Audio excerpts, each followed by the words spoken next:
What's happening, folks? Back with another reaction, back with some more Bruce, and we're returning for another track from the extensive opening playlist that Michaela has provided, and I asked if she had a suggestion for the next tune, and she said Missing, which I think is from 1995. Let me make sure that's right. I have the note out.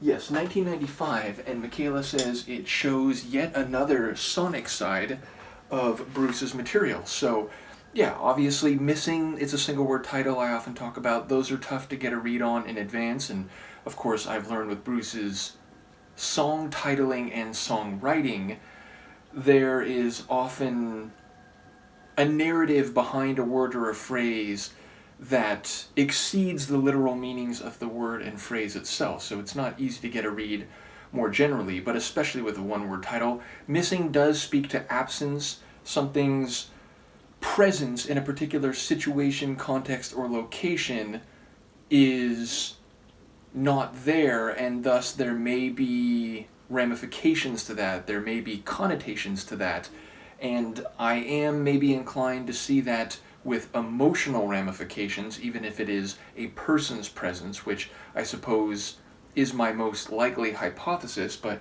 I'll try to catch what I can on a first listen. Let's hear it. This is Bruce Springsteen. The track is Missing, and this is one from 1995.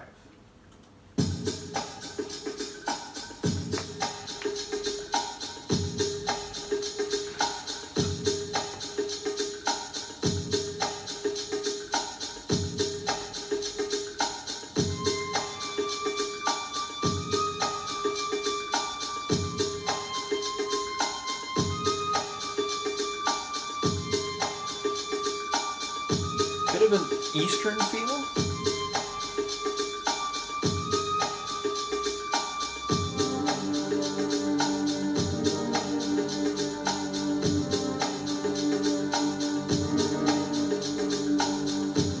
Woke up this morning, there's a chill in the air. Went to the kitchen, my cigarettes were lying there.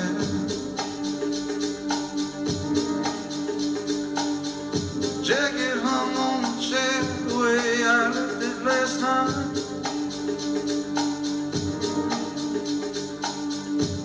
Everything was in place, everything seemed alright. But you were missing,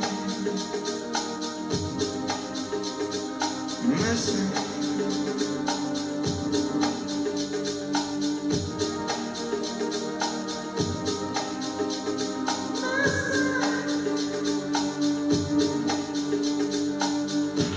Last night I dreamed the sky went black.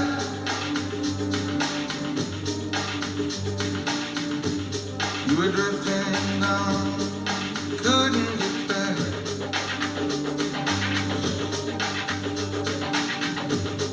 You're lost in trouble, so far from home.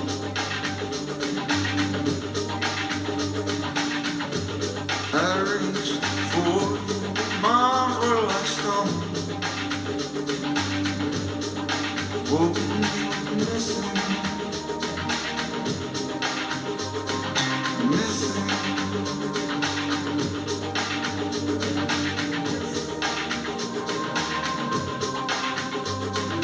Missing.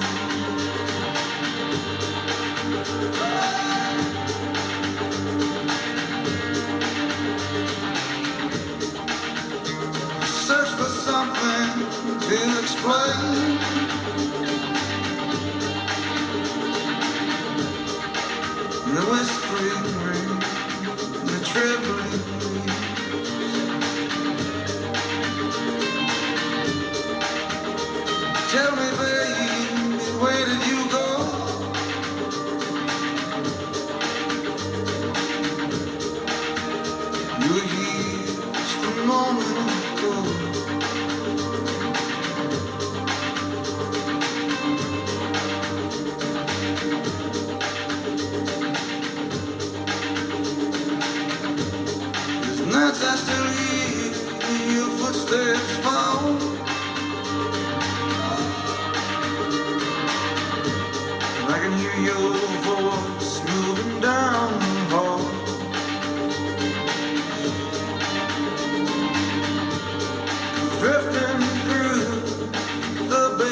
feel like it's illegal to fade out if a guitar is low-key wailing like that. It's not big and it's not overpowering, but there's some real guitar flair happening at the end there. Overall, definitely a different vibe sonically than most of what I've heard from Bruce so far. Like a heavy rainy day type of atmosphere, thick with atmosphere, some colder tones, like these pad keyboard chords at the bottom of the track. And I don't know if it was actually a tambourine, but sort of that, jangly percussive rhythm.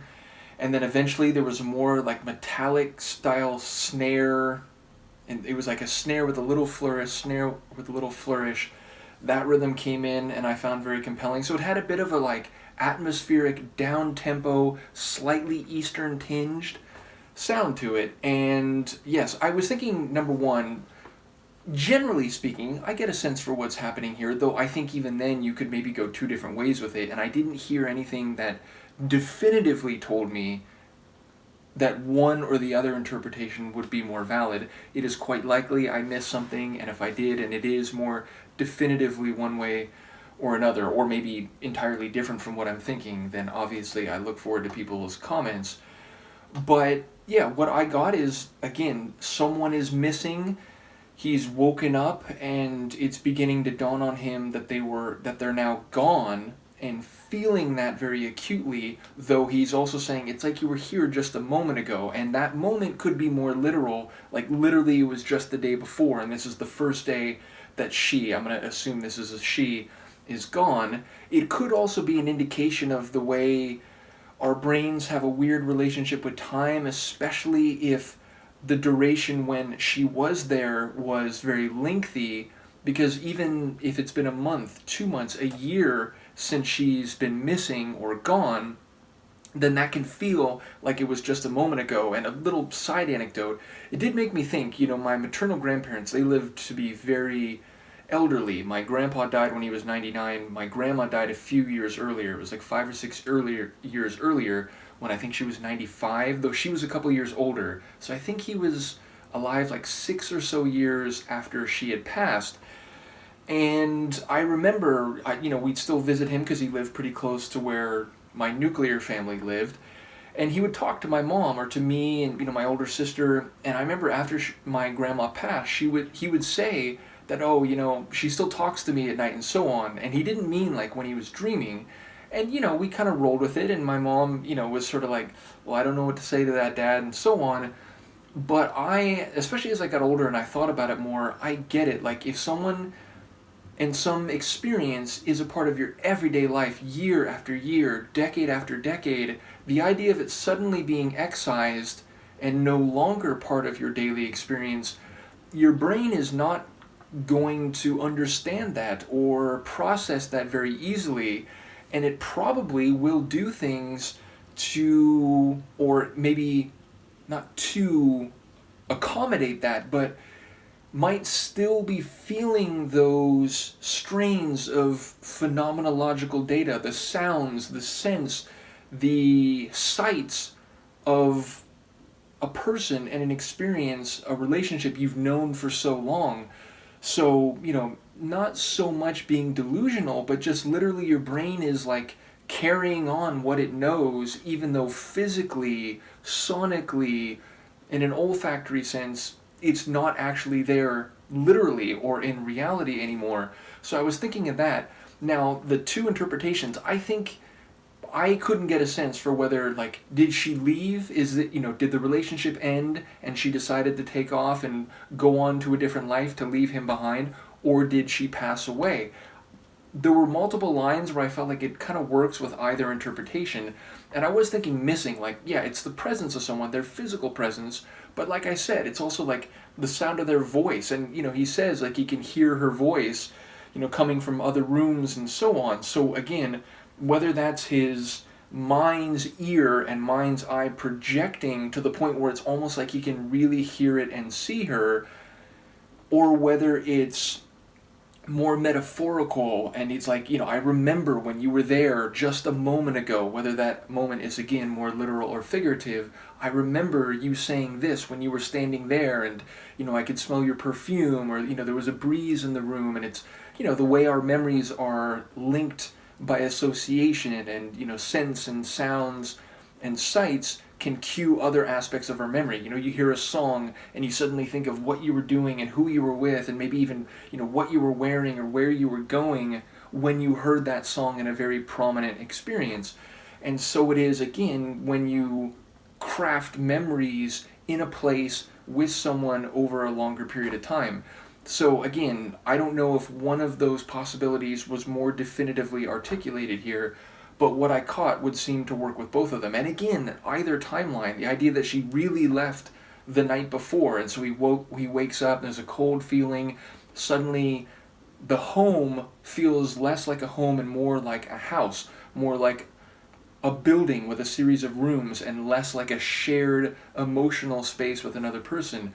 Or again, maybe she's been gone for a while, but his brain is still having difficulties unwinding the new reality, and is still proceeding, still even triggering, again, like sensory data related to when she was actually there, so that it's almost like he can still feel it in a very legitimate and genuine sense, despite it not actually being the case physically. So yeah, I think it's a very painfully, I mean, it does feel like there's a melancholy, and that's kind of reflected out into the cold feeling, and it felt like a cloudy sky type of song. So yeah, it's, I think, very well written. There's a lot of emotional weight to it. I think his vocals are very good. They're not big and belting, but that's not what you would do for a song like this, right?